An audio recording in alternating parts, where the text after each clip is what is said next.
It is a snowy western, yeah. It's very Tarantino. It's a big, wonderful reunion in hell. If we think that hell is this little cabin in the middle of a blizzard, where nothing is what it seems. And you see, a lot of people, including me, we kind of know what a Tarantino film is, right? And we pretty much know what to expect, you know. But this is not only a Tarantino film with all the words, but it's also very surprising. I would say it's shocking.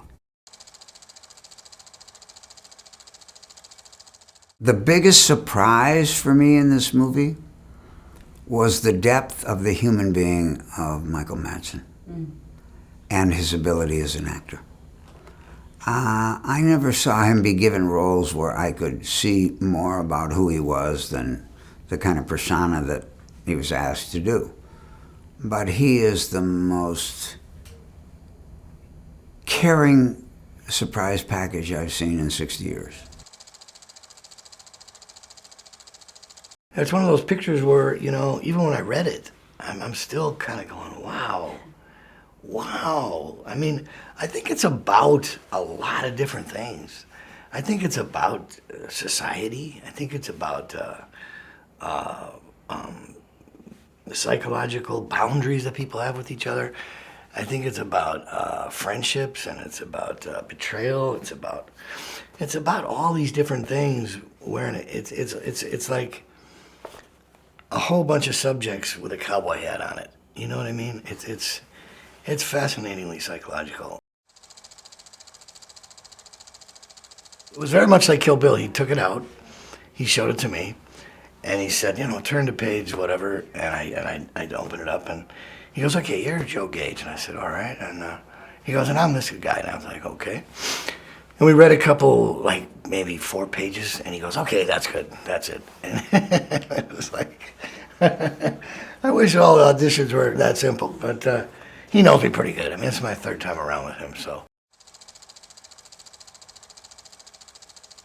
I mean, he writes like, it's unlike anybody, and it's, the thing is, bad dialogue is really difficult to get your head around.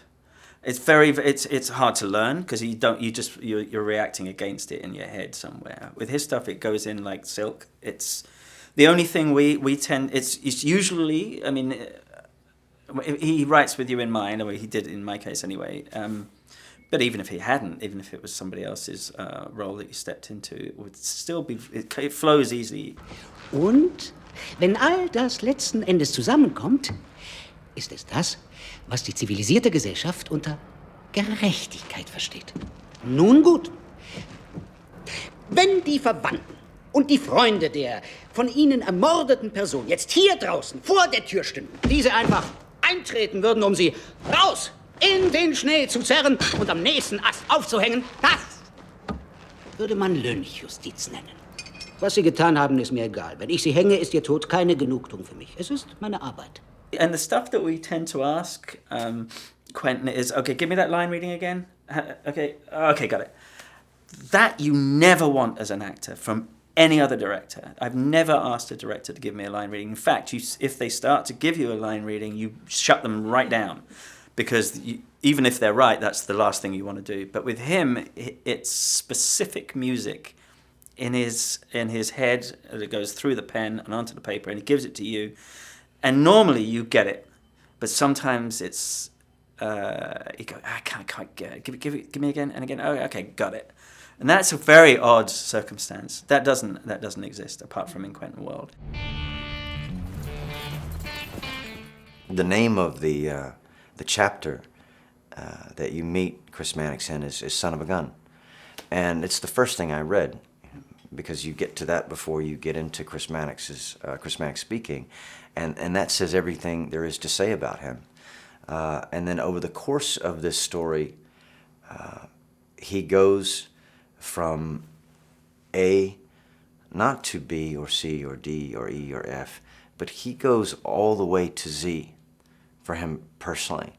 There is a 180-degree exploration of his own worldview that happens amongst the Hateful Eight for Chris Mannix.